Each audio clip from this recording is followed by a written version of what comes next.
Olá, sejam todos muito bem-vindos a mais um vídeo aqui do canal Neurociência e Saúde Mental. Meu nome é Marina Mendes, eu sou especialista em neurociência do comportamento aplicada ao desenvolvimento de pessoas e de organizações. No vídeo de hoje nós vamos falar sobre um tema que eu considero importantíssimo e um dos pilares mais importantes para a nossa saúde mental, que é o estresse e a ansiedade. Primeiro nós vamos falar sobre o estresse e no próximo vídeo nós vamos falar sobre a ansiedade. Eu considero o estresse e a ansiedade muito importante pelo fato de que esse pilar, ele está muito constante na nossa vida. Ele está muito no nosso dia a dia. Por isso que eu entendo ele como de extremo perigo e a gente precisa ter um olhar muito atento para esse pilar, porque a todo momento a gente está lidando com fatores estressores, a gente está lidando com fatores ansiolíticos e aí a nossa vigilância, o nosso olhar para isso, para esses fatores, esses eventos estressores, eles precisam estar mais aguçados. A gente tem que dispensar uma atenção maior para isso, senão a gente já está ficando, cada vez mais doente, prejudicando aí as nossas relações, o nosso trabalho, a nossa vida. Então, nós vamos começar falando sobre o estresse, depois nós vamos falar sobre a ansiedade. Eu quero trazer para vocês também, nos próximos vídeos, a respeito desse livro, Nação Cortisol, fazer uma leitura sobre ele, sobre os primeiros capítulos, onde ele explica mais detalhadamente a ciência do estresse, o que é o cortisol, como que ele age no nosso organismo, quais as doenças que ele favorece e como que a gente pode aí cuidar e tratar e ter uma vida mais feliz, uma vida mais plena, um bem-estar, ok? Quero começar dizendo o seguinte, que o comportamento humano, ele é produto de várias atividades e dois fatores importantes que interagem, o fator hereditariedade e o fator ambiente.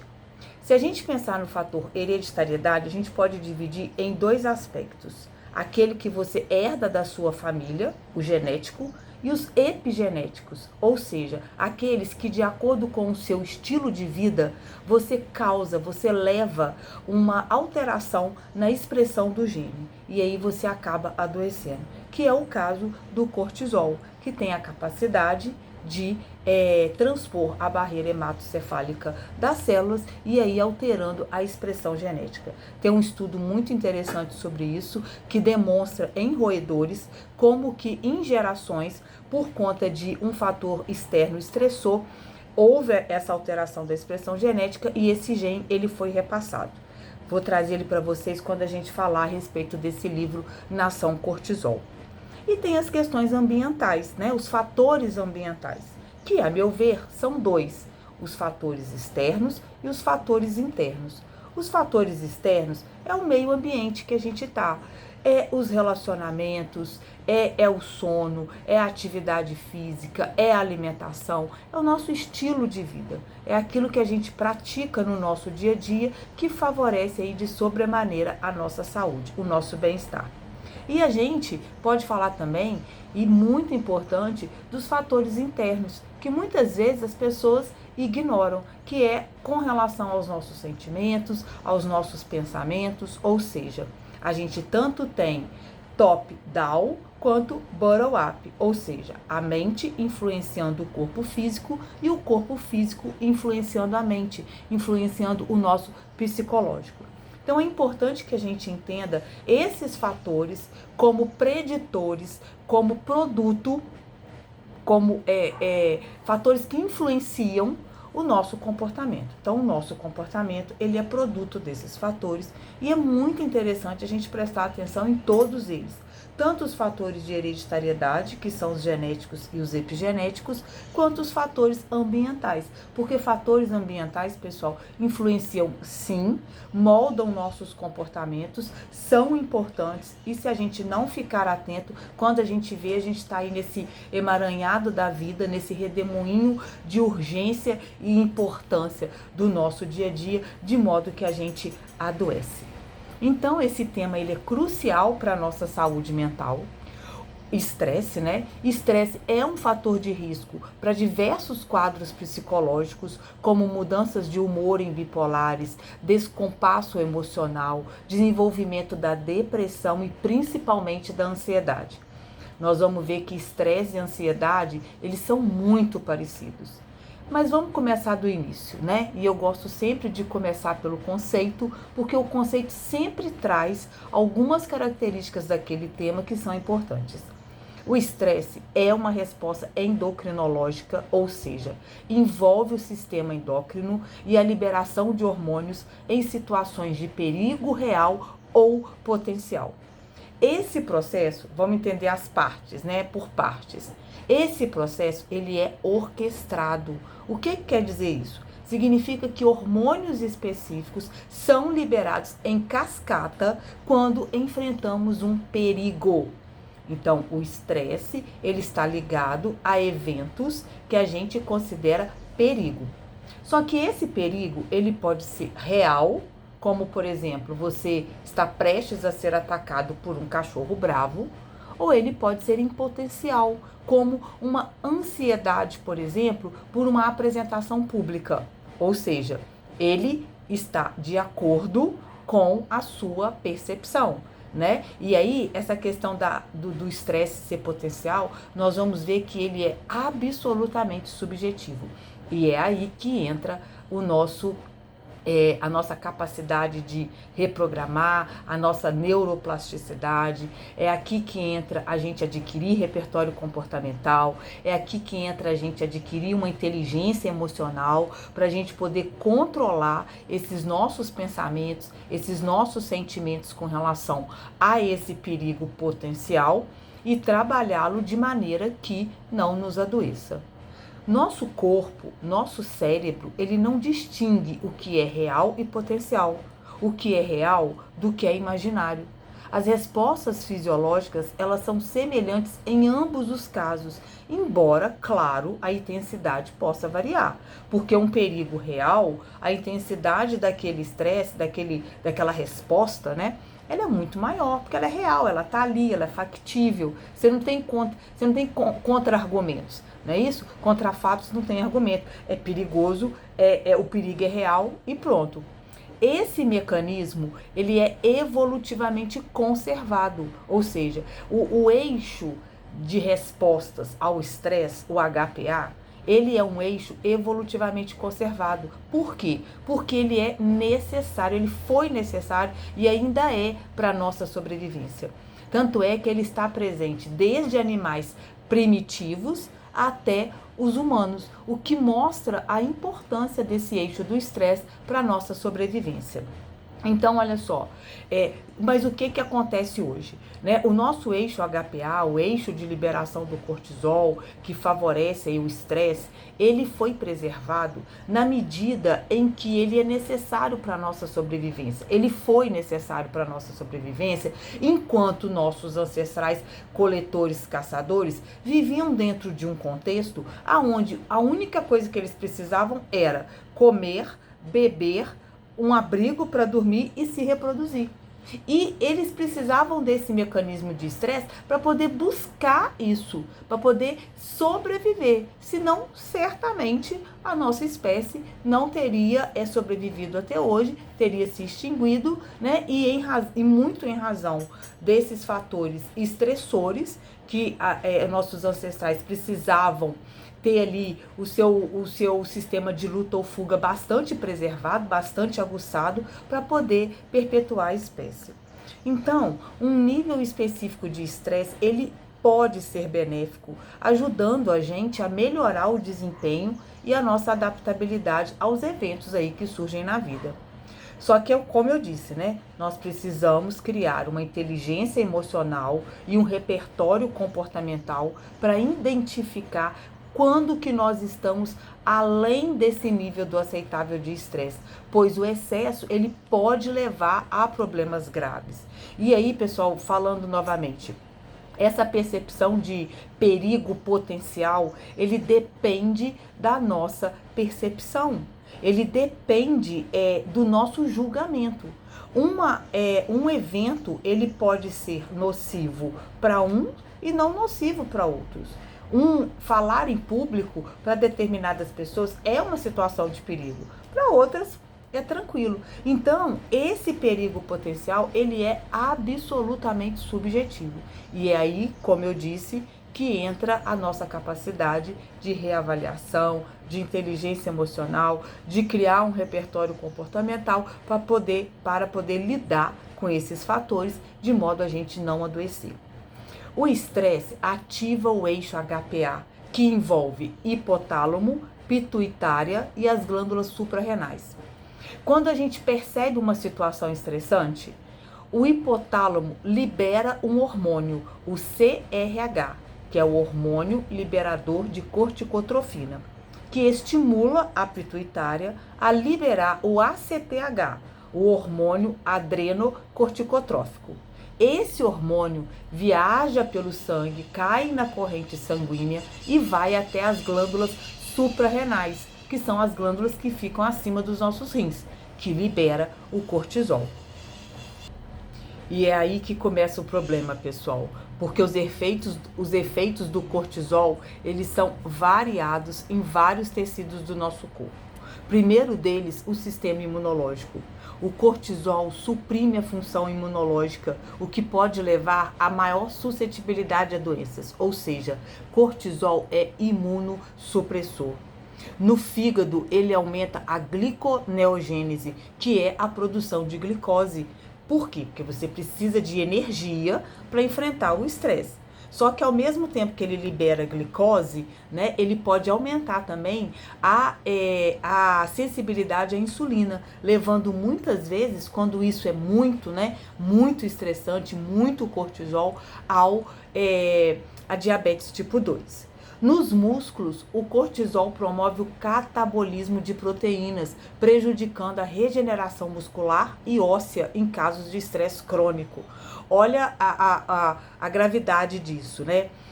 Anabolizar é muito caro para o nosso organismo. Então, quando se tem uma situação estressante, o nosso organismo ele precisa da energia que ele usaria para anabolizar para poder responder àquele evento de estresse. E nisso, ele meio que corta aquelas funções que são caras para o organismo, como o anabolismo. E aí ele passa a catabolizar.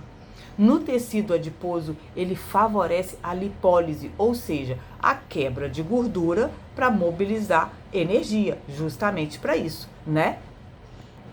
Então, olha só, pessoal, eu falei de 4 efeitos do cortisol no nosso organismo que são seríssimos.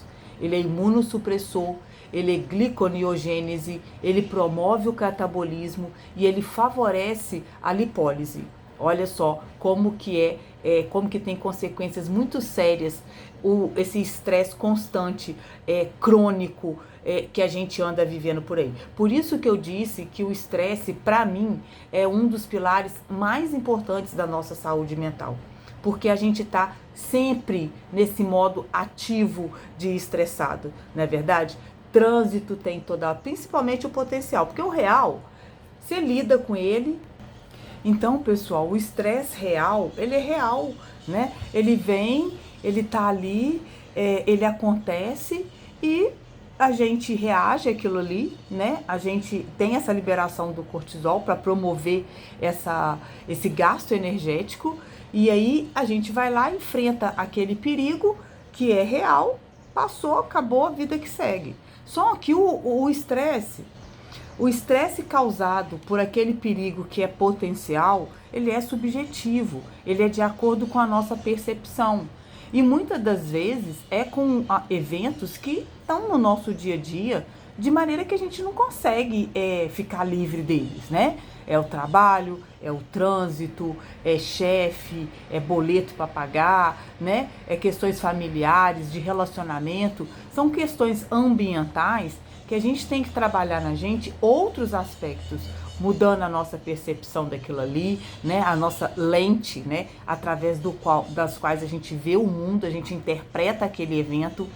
Enfim, é um trabalho aí de neuroplasticidade que a gente, né, que o nosso cérebro é capaz, as nossas células cerebrais, nossos neurônios têm, e que a gente pode usar favoravelmente para a gente reprogramar aquela situação de modo a gente não se estressar tanto, né? Porque o estresse, igual eu disse, em níveis normais, em níveis bons, ele é necessário. Ele é, num nível basal, ele é necessário, ele é útil, ele é bom. Por quê? Porque ele faz a gente agir, ele faz a gente correr atrás, funcionar melhor, ele faz a gente ter mais performance. O que não pode é deixar ele passar desse basal, desse nível aceitável, porque aí sim ele faz esse, né, começa a se tornar ruim, né? Causando aí diversas doenças, diversas consequências ruins para o nosso organismo.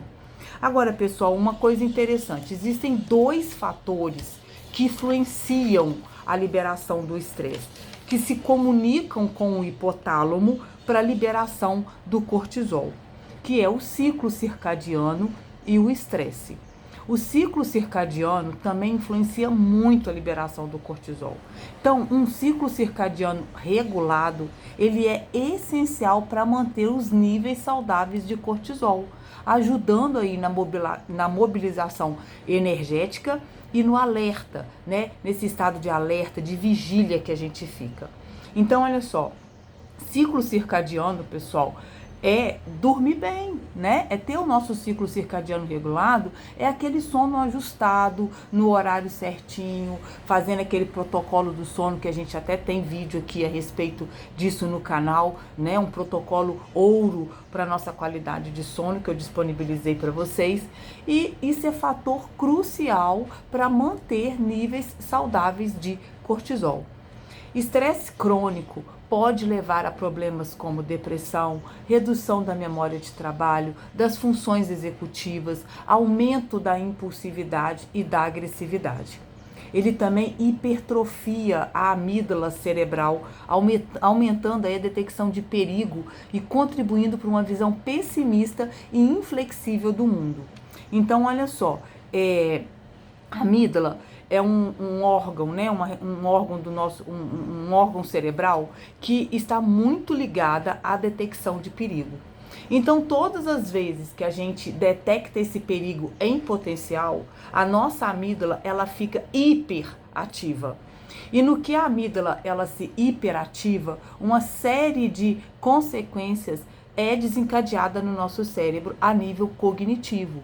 Como, por exemplo, não vou dizer um desligamento, mas uma redução aí do nosso córtex pré-frontal, uma atenuação, na verdade, uma inibição do nosso córtex pré-frontal. E aí a gente vê uma redução da memória de trabalho, das funções executivas, a gente aumenta a nossa impulsividade, a nossa agressividade. Então, assim, tem uma série de consequências esse estresse potencial e a gente precisa trabalhar ele muito sério, trabalhar ele de maneira bem cuidadosa, bem consciente, para a gente poder melhorar aí e não adoecer. Agora, pessoal, tem estratégias? Claro que tem, né? E eu vou te contar algumas aqui, e aí você encaixa isso daí, mas eu vou te contar uma em especial, que pra mim, assim, é fator de estratégico, entendeu? Para gerenciar o estresse pra mim.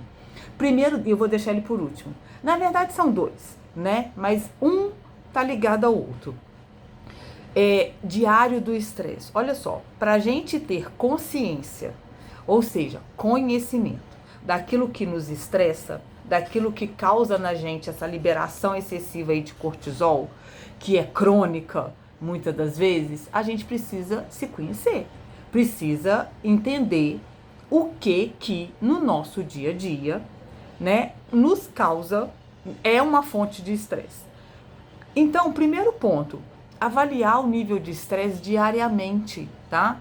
Por quê? Porque isso ajuda a reconhecer padrões e identificar nossas fontes de estresse. A partir do momento que diariamente a gente começa a anotar aquilo que naquele dia, naquele momento, nos causou um estresse, foi fonte para a gente de estresse, a gente começa a reconhecer padrões. E quando a gente começa a reconhecer padrões, a gente começa a criar um planejamento em volta para poder lidar com aquilo ali, um repertório comportamental. Porque aí todas as vezes que você já começar a identificar que aquilo ali é para você uma fonte de estresse, você já começa a trabalhar. E olha só, pessoal, estresse pode ser pessoas, tá? Fonte de estresse. Lamento informar, mas tem pessoas que a presença delas já é fonte de estresse. Então, de repente, você tem que tirar essa pessoa da sua vida, né? Você tem que avaliar aí os seus relacionamentos, porque relacionamentos são sim fontes de estresse.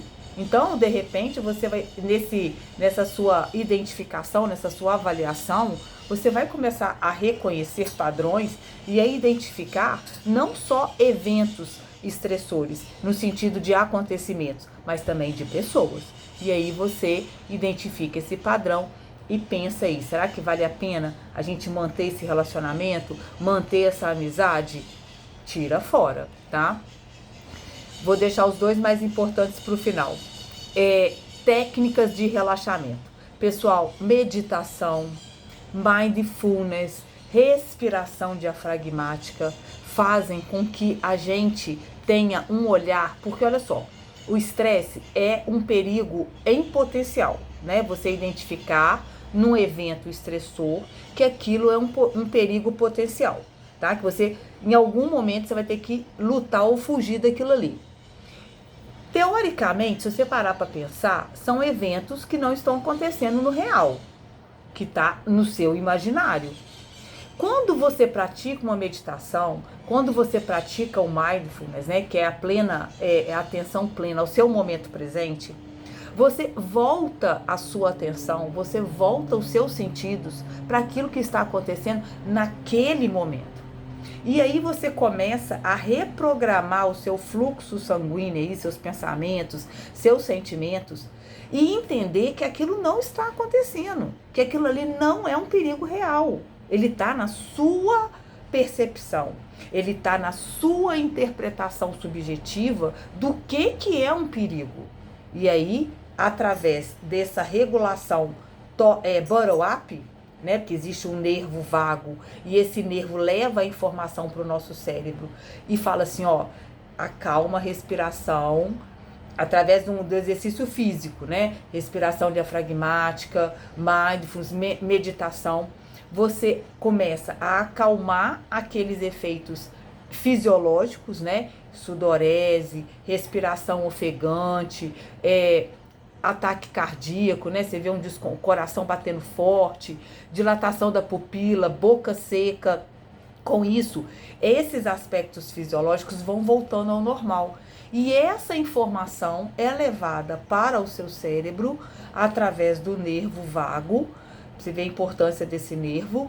E aí o cérebro começa a falar assim, não, epa, essa situação aqui não tem, esse evento aqui não é estressor. Vamos acalmar tudo. Então, tanto top-down quanto bottom-up. E nesse exercício bottom-up, a gente usa essas técnicas, essa respiração diafragmática, para levar para o nosso cérebro a informação de que aquele agente não é estressor e que a gente pode se acalmar. Porque, não vamos ter que lutar, não vamos ter que fugir, volte ao normal, circulação, coração, suor, porque tá tudo bem. Então, a gente tem que aprender, a gente tem que ter o conhecimento de que existem essas técnicas e praticar. Vou contar uma coisa que aconteceu comigo, um exemplo pessoal. Eu tinha uma palestra para fazer num evento de síndico.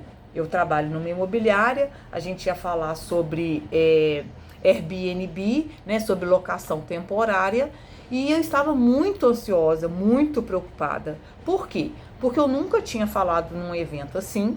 Eu gosto de falar em público, tenho dificuldades, venho trabalhando isso na minha mente, né, nas minhas habilidades, olha só, né, porque também é uma habilidade, a gente precisa trabalhar, e era uma oportunidade que eu tinha de trabalhar isso, né, de melhorar essa minha habilidade. E aí, nisso, toda vez que eu lembrava, eu ficava nervosa, né, Você sente na hora, né? Você tem, sua circulação aumenta, seu coração começa a bater mais forte, você começa a suar, sua boca fica seca, você não dorme, né? Mas aí o que eu fiz? Epa, respiração diafragmática.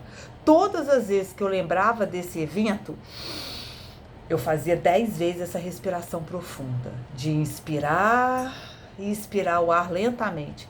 Gente, passava na hora. E aí é muito claro como que esses eventos que a gente considera um perigo potencial, eles têm realmente, aí você vê como que a sua amígdala funciona. Ele inibe o córtex pré-frontal. Por quê? Porque nesse momento, pessoal, você não tem que parar e pensar se você vai correr ou se você vai fugir. Você tem que correr, você tem que fugir. É um evento que vai garantir aí a sua sobrevivência. Por isso que inibe o córtex pré-frontal. Porque se você tiver que ficar ponderando muito aí, você não vai chegar a lugar nenhum, você vai morrer, né?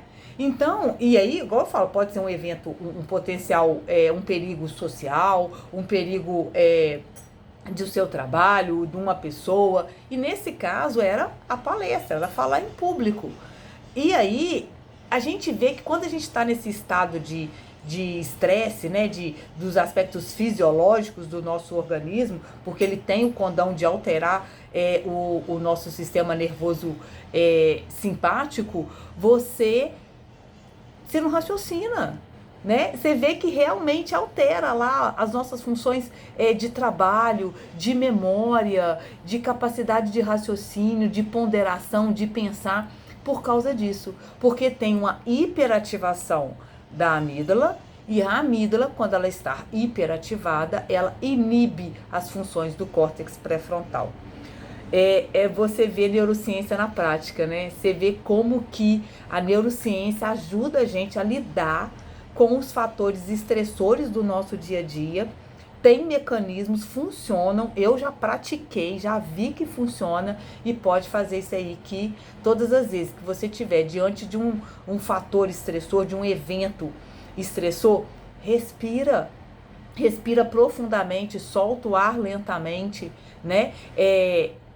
Pratica o mindfulness, que é essa meditação, esse voltar o seu olhar para o agora, né, para dentro e para o agora. E aí você começa a perceber todo o seu corpo se movendo, se movimentando.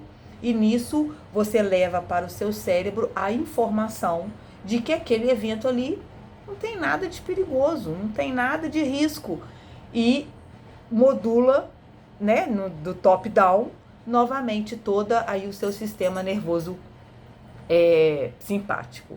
Então, um diário para você poder começar a reconhecer aí esses padrões, técnicas de relaxamento, respiração diafragmática, mindfulness, meditação, tá? Agora eu vou falar de dois, que não tem uma ordem, porque eu entendo todos os dois como de suma importância. Ciclo circadiano regulado. Manter um ciclo de sono saudável equilibra níveis de cortisol. E a gente tem visto as pessoas cada vez negligenciando mais o sono, né? Acham que dormir 4, 5 horas por noite, nossa, tô ótima, tô bem, tô maravilhosa, tô perfeita. Não, pessoal. O ciclo circadiano ajustado, ele regula níveis basais do cortisol, porque o cortisol ele também tem ciclos, que é regulado pelo ciclo circadiano, né? Níveis de cortisol mais baixos, depois de 18 horas, 19 horas, favorece aquele sinal de pressão do sono, que é a adenosina. Tá? Então a gente tem picos de cortisol, mais ou menos 2, 3 horas da tarde, que é onde você tem que ficar mais alerta, né? Ele vai aumentando até 2, 3 horas da tarde e depois ele começa a baixar. Por quê? Porque aí entra a pressão do sono, entra o sinal químico da pressão do sono, que é a adenosina, para poder aí favorecer o sono. Então, é muito importante que você tenha um ciclo circadiano regulado, ou seja, um sono saudável, equilibrado, certinho, bonitinho, para você ajudar aí também a regular o nível basal de cortisol. E aí, pessoal, exercício físico é fundamental para liberar a energia acumulada e regular o estresse. Nesse livro aqui, Nação Cortisol, ele fala muito interessante sobre isso. O que é um dos fatores que mais regula, um dos comportamentos que mais regula o cortisol? O exercício físico. Por quê? Porque o cortisol, ele é liberado justamente para te fazer correr. Imagina você, e ele usa aqui o caso que nós não somos zebras, e de verdade nós não somos zebras. Porque qual que é o ciclo normal do cortisol no nosso organismo? Tá lá, imagina você, nessa metáfora aqui da zebra. Na metáfora da zebra, pessoal, seres humanos não são zebras. Então, olha só, vou até ver se vocês veem aqui. Dá pra ver, não dá? Olha só, tem um evento, tá lá a zebra na savana, pastando bonitinha sua graminha verdinha. E aí tem um evento estressor, ocorre um estresse. Ela viu um leão. Aí ela fala, puxa, eu tenho que correr, porque eu sei que o leão na cadeia alimentar aqui é meu predador. Então, existe uma resposta a esse evento estressor, né? Que começa lá no cérebro, liberando o hormônio que entra pelo hipotálamo, né? Tálamo, hipotálamo, vai liberando o CRH, que libera o ACT, né? Na hipófise, que a hipófise libera o ACTH, e aí o ACTH cai na corrente sanguínea, vai lá para a glândula vai lá para as glândulas adrenais, liberando o cortisol. E aí a zebra identifica que ela tem que lutar ou fugir. E ela luta contra o leão? Não, ela corre. E correr, pessoal, é o quê? Exercício físico. E na maioria das vezes, a gente tem um evento estressor e a gente não corre, né? A gente não gasta essa energia. O que a gente faz? A gente vai para um comportamento recompensador, como ficar no sofá, assistindo televisão, rolando feed no Instagram, né, nas redes sociais. E aí o que acontece? Aquela resposta que seria normal ao estresse, que é correr, em vez disso, a gente não faz. A gente faz o inverso, né? A gente se prostra. E aí o que acontece? Esse cortisol que foi eliminado para poder fazer, que foi gerado, né, para poder fazer você correr daquele evento, ele não foi eliminado. E aí que vem aquela série de consequências, né, em vários tecidos do organismo que a gente falou. Então, a resposta ao estresse, se você tivesse corrido, ela teria terminado, e aí os hormônios do estresse, né, o cortisol se dissipa, é eliminado aí pelo organismo e vida normal que segue. Só que não é o que a gente faz, né? A gente, em vez disso, a gente se recompensa com outros comportamentos que, a princípio, são desestressores, são calmantes, são relaxantes, álcool, né? A gente vai falando rapidamente sobre o álcool, para esse vídeo não ficar muito grande. O álcool potencializa o GABA. O GABA é um neurotransmissor relaxante do nosso organismo. Ele enquanto tem o glutamato que é estimulante, o GABA ele é inibitório. Então, consequentemente, ele inibe também o córtex pré-frontal. Então, por isso que você fica mais impulsivo, você fala mais arrastado, você dorme num primeiro momento, o álcool, né? Então, muitas vezes as pessoas associam o estresse a um comportamento recompensador, que é a ingestão de álcool, e não é, pelo contrário. Mas por quê? Porque aquele comportamento que o nosso cérebro entende como recompensador, ele tende a reforçar.